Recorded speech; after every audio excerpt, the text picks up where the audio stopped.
തമിഴിൽ 4 പടം ചെയ്തിട്ടുണ്ട്. തമിഴിൽ ഈ പറഞ്ഞ കണക്ക് വിക്രം എന്ന ആരുമല്ലായിരുന്നു ഞാൻ കാശ് ചെയ്യുമ്പോൾ. ഞാൻ ആക്ച്വലി വാസന്തി ലക്ഷ്മിയിലെ ക്യാരക്ടർ പ്രകാശ് രാജ് ഭയങ്കരമായിട്ട് എന്നോട് പറഞ്ഞു വേണമെന്ന് പറഞ്ഞു, പാർത്ഥിപൻ പറഞ്ഞു. അപ്പോൾ ഇവർ രണ്ടുപേരും എന്നോട് പറഞ്ഞപ്പോൾ ഞാൻ പറഞ്ഞു നമുക്ക് ആലോചിക്കാമെന്നൊക്കെ പറഞ്ഞിരിക്കുമ്പോഴാണ് വിക്രം എന്നെ വിടാതെ പിന്തുടർന്നതാണ്. വിക്രം കൊണ്ടൊന്നും ആരും ആയിട്ടില്ല. അപ്പം വിക്രമിൻ്റെ ഭാര്യ ഷൈല രീസ് എന്നോട് വിളിച്ചിട്ട് പറഞ്ഞു, വിനയഞ്ചേട്ടാ ഇങ്ങനെ വിക്രം വീട്ടിലിരുന്നിട്ട് ഈ കണ്ണൊക്കെ അടച്ച് പാടി ഇവിടെ കണ്ണൊക്കെ ചോന്നിരിക്കുക കേട്ടോ, വിനയഞ്ചേട്ടനെ പാടി കേൾപ്പിക്കാൻ വേണ്ടി, ഇത് ഭയങ്കര പ്രശ്നമാണ്, അങ്ങേർക്ക് ഇത് ചെയ്തേ പറ്റത്തുള്ളൂ എന്നുള്ള അവസ്ഥയാണ്.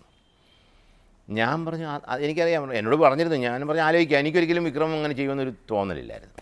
ഞാൻ പറഞ്ഞു വിക്രം മണി ഇത് ഒത്തിരി സ്റ്റേജിൽ ഇങ്ങനെ മിമിക്രി ചെയ്തിട്ടുള്ളതാണ് ഞാൻ തന്നെ, പക്ഷെ മണി അത് റിയലായിട്ട് അബ്സോർബ് ചെയ്ത് കാണിച്ചു, അത് പറ്റുമെന്ന് എനിക്ക് ഡൗട്ടാണ് എന്ന് ഞാൻ വിക്രമിനോട് പറഞ്ഞു.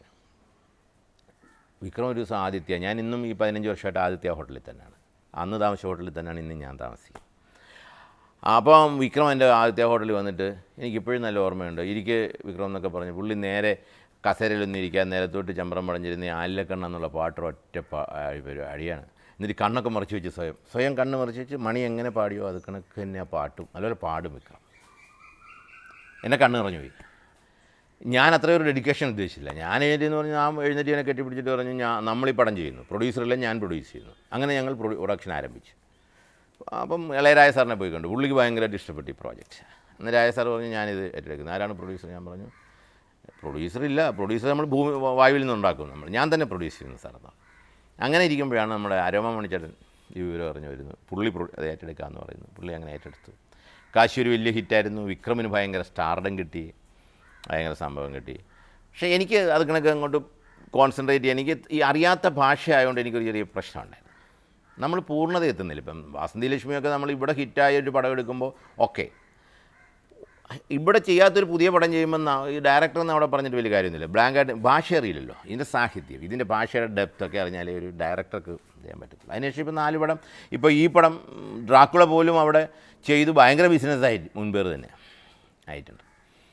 തെലുങ്കിലും ഈ പടം ചെയ്തിട്ടുണ്ട്, ഏത് നമ്മുടെ ഈ ഡ്രാക്കുള. അങ്ങനെ മലയാളത്തിലും തമിഴിലും തെലുങ്കിലും ഇപ്പോൾ ആ സീരീസ് ഡയറക്ടർ തന്നെയാണ്.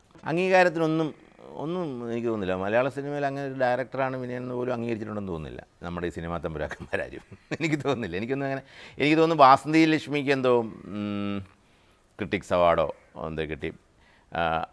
അത് ഇവിടെ മിമിക്രി ചിത്രമെന്ന് പറഞ്ഞപ്പോൾ നാഷണൽ അവാർഡ് അത് അവസാനം വരെ പരിഗണിച്ചു. അതിനകത്ത് മണിക്ക് നാഷണൽ അവാർഡ് കിട്ടി, പാട്ടിന് നാഷണൽ അവാർഡ് കിട്ടി, എനിക്കത് ഫിലിം ഫെയർ അവാർഡ് കിട്ടി, കരുമാടിക്കുട്ടിന് ഫിലിം ഫെയർ അവാർഡ് കിട്ടി, ക്രിട്ടിക്സ് അവാർഡ് കിട്ടി.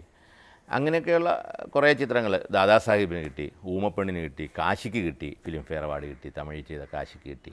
കണ്ടൊന്നുമില്ല, ടെൻഷനായിരുന്നു എനിക്ക്. ഇപ്പോഴും ഞാൻ ആദ്യം ഇത്രയും തിയേറ്ററിൽ കാണുന്നിടത്ത് എനിക്ക് ടെൻഷനാണ്. റിലീസ് സമയത്ത് ഞാൻ പോകാറില്ല, ഞാനിങ്ങനെ മാറിയിരിക്കത്തുള്ളൂ. കാരണം നമ്മളൊരു 200 പ്രാവശ്യം കണ്ടിട്ടായിരിക്കും ചെയ്യുന്നത്. പിന്നെ ഇത് എങ്ങനെയാകും ഓരോ ചിത്രവും. ഇപ്പോൾ ഈ 36ാമത്തെ ചിത്രം റിലീസ് ചെയ്തപ്പോൾ പോലും 36 അല്ല 3 ഭാഷകളിൽ എടുത്തുകൊണ്ട് 39 സെൻസസ് സർട്ടിഫിക്കറ്റ് ഉണ്ട്. ഈ 39ാമത്തെ ചിത്രം എന്ന് വേണമെങ്കിൽ പറയാം. 39ാമത്തെ ചിത്രം റിലീസാകുമ്പോഴും ഞാൻ പനി പിടിച്ച കണക്ക് മുറിയിലേക്ക് എങ്ങനെയായി ഷോ കഴിയുമ്പോൾ ഉള്ള ടെൻഷനാണ്. അതുകൊണ്ട് അങ്ങനൊരു സംഭവം ഇപ്പോഴും ഭയങ്കര ടെൻഷനുള്ള കാര്യം തന്നെയാണ്. ഡ്രാക്കുള നിറഞ്ഞ സദസ്സിൽ ഓടിക്കൊണ്ടിരിക്കുകയാണ്. ഡ്രാക്കുളയെ പറ്റി പറയുമ്പോൾ ഡ്രാക്കുളയും ഒരു പുതുമ. ആദ്യമായിട്ട് ഒരു സ്റ്റീരിയോസ്കോപ്പിക് 3D ചിത്രം, ഇത്രയും 3D എഫക്റ്റുള്ള ഒരു മലയാള സിനിമ ആദ്യമായിട്ട് കൊണ്ടുവന്ന വിനയനാണെന്ന് ഇനി ആരൊക്കെ പറഞ്ഞാലും അത് മായ്ച്ചു കളയാൻ പറ്റില്ല. ചരിത്രത്തിൽ കാണും, നിങ്ങളും അത് കാണണം.